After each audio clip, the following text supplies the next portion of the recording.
Assalamualaikum warahmatullahi wabarakatuh. Kembali lagi dengan kami Capcuy IATC 2022. Kali ini kami dengan kelompok 11 yang beranggotakan saya sendiri Trio Gastiawan dengan NIM 301220061 dan kawan kami Sarifatul Fikriyah 301220060. Kali ini kita kelompok 11 akan memaparkan kepada kalian semuanya apa sih kalimat tunggal itu. Tentunya kalian sudah penasaran kan, apa itu kalimat tunggal? Oke. Kalimat tunggal. Kalimat tunggal merupakan kalimat yang disusun oleh satu pola unsur lengkap, yaitu subjek, predikat, objek, dan keterangan. Kalimat tunggal sering disebut kalimat sederhana atau kalimat simpleks, yaitu kalimat hanya terdiri dari satu predikat saja atau satu klausa bebas. Maksud dari satu klausa di sini adalah kalimat tunggal hanya mengandung satu informasi saja. Informasi tersebut bisa kamu temukan dengan mencari predikat dari kalimat yang ditulis. Contoh kalimat tunggal, Fatan bernyanyi. Fatan sebagai subjek, bernyanyi sebagai predikat. Nah, kalimat Fatan bernyanyi menunjukkan informasi bahwa subjek Fathan melakukan aktivitas bernyanyi. Begitu pula dengan kalimat selanjutnya. Predikat memberikan informasi mengenai apa yang sedang dilakukan oleh subjek. Ciri-ciri kalimat tunggal. 1. Tidak mengandung kata penghubung atau konjungsi. Konjungsi atau kata penghubung berfungsi untuk menghubungkan dua kata, frasa, kalimat maupun paragraf.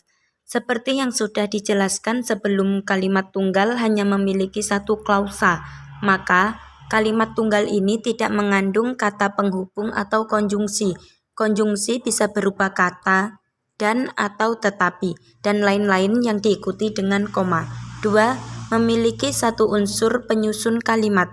Selain tidak memiliki kata penghubung atau konjungsi, struktur kalimat tunggal lebih sederhana dibandingkan dengan jenis kalimat lain. Kalimat tunggal hanya memiliki satu unsur penyusun kalimat, yaitu terdiri dari satu predikat, subjek, lalu objek yang disertai keterangan atau pelengkap. Penyusun kalimat tersebut bisa SP atau SPO. Nah, jika unsur penyusunannya lebih dari satu, maka kalimat tersebut bukan kalimat tunggal, melainkan kalimat majemuk. 3. Hanya memiliki satu peristiwa. Karena tidak menggunakan kata penghubung atau konjungsi, maka contoh kalimat tunggal ini biasanya hanya menggambarkan satu peristiwa saja.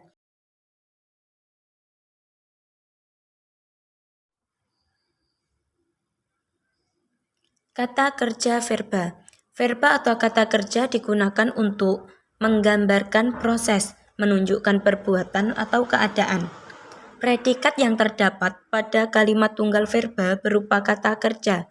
Kalimat Cindy memasak opor memiliki unsur predikat yang menunjukkan sebuah perbuatan yang dilakukan oleh Cindy, yaitu memasak. Adapun jenis kata kerja, yaitu A. Kata kerja struktural. Jika dilihat dari strukturnya, ada dua macam kata kerja, yaitu sebagai berikut.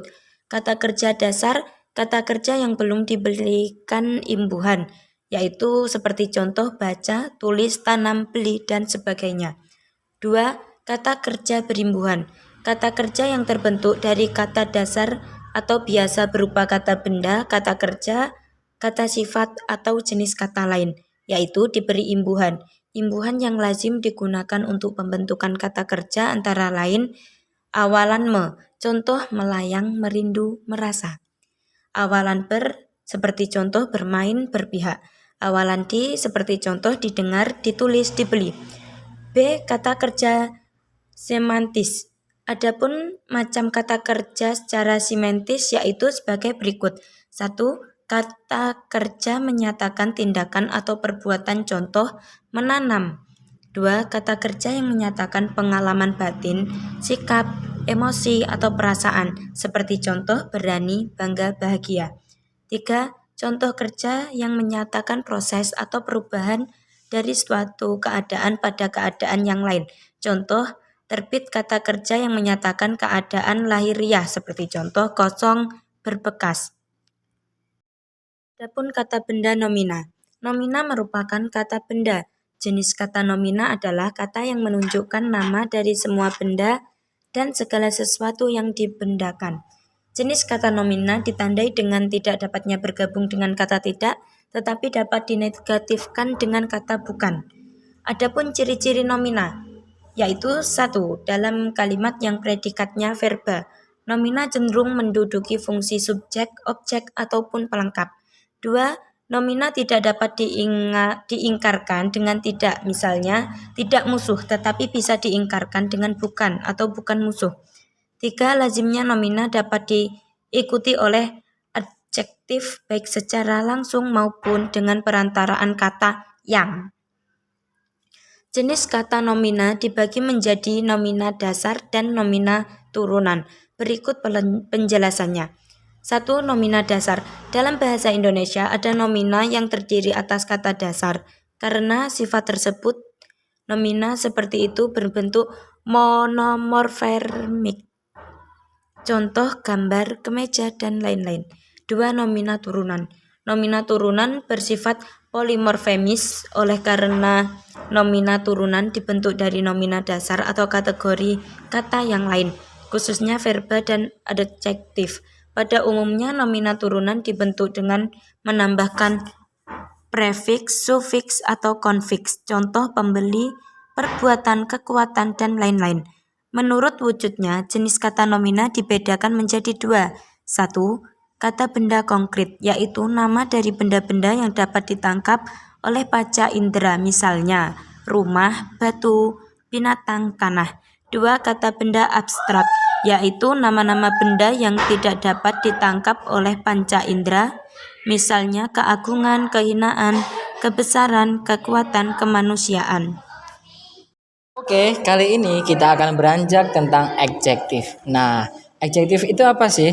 Nah, adjektif itu adalah kalimat yang predikatnya berupa kata sifat. Kata sifat dapat menerangkan kuantitas, kecukupan, urutan, kualitas, maupun penekanan sesuatu kata. Fungsinya sendiri untuk menjelaskan sifat atau keadaan suatu objek. Nah, contoh dari kalimat menggunakan predikat adjektif sendiri, itu yang pertama ada tinggi. Contoh kalimat yaitu gedung-gedung di IAIN Ponorogo sangat tinggi. Lalu halus. Walaupun para tukang di sana pekerja berat, namun kulitnya masih halus. Yang ketiga, ada kata kusam. Rumah peninggalan Pak D. Sarkun ini kini sudah tidak terawat dan kusam. Nah, selanjutnya ada manis. Buah manggis yang kupetik di kebun tetangga itu rasanya sangat manis. Nah, itulah yang disebut dengan adjektiva dan contohnya.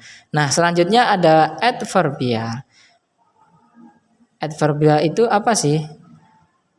Adverbia adalah kelas kata yang memberikan keterangan kepada kata lain yang bukan nomina, misalnya verba dan adjektif.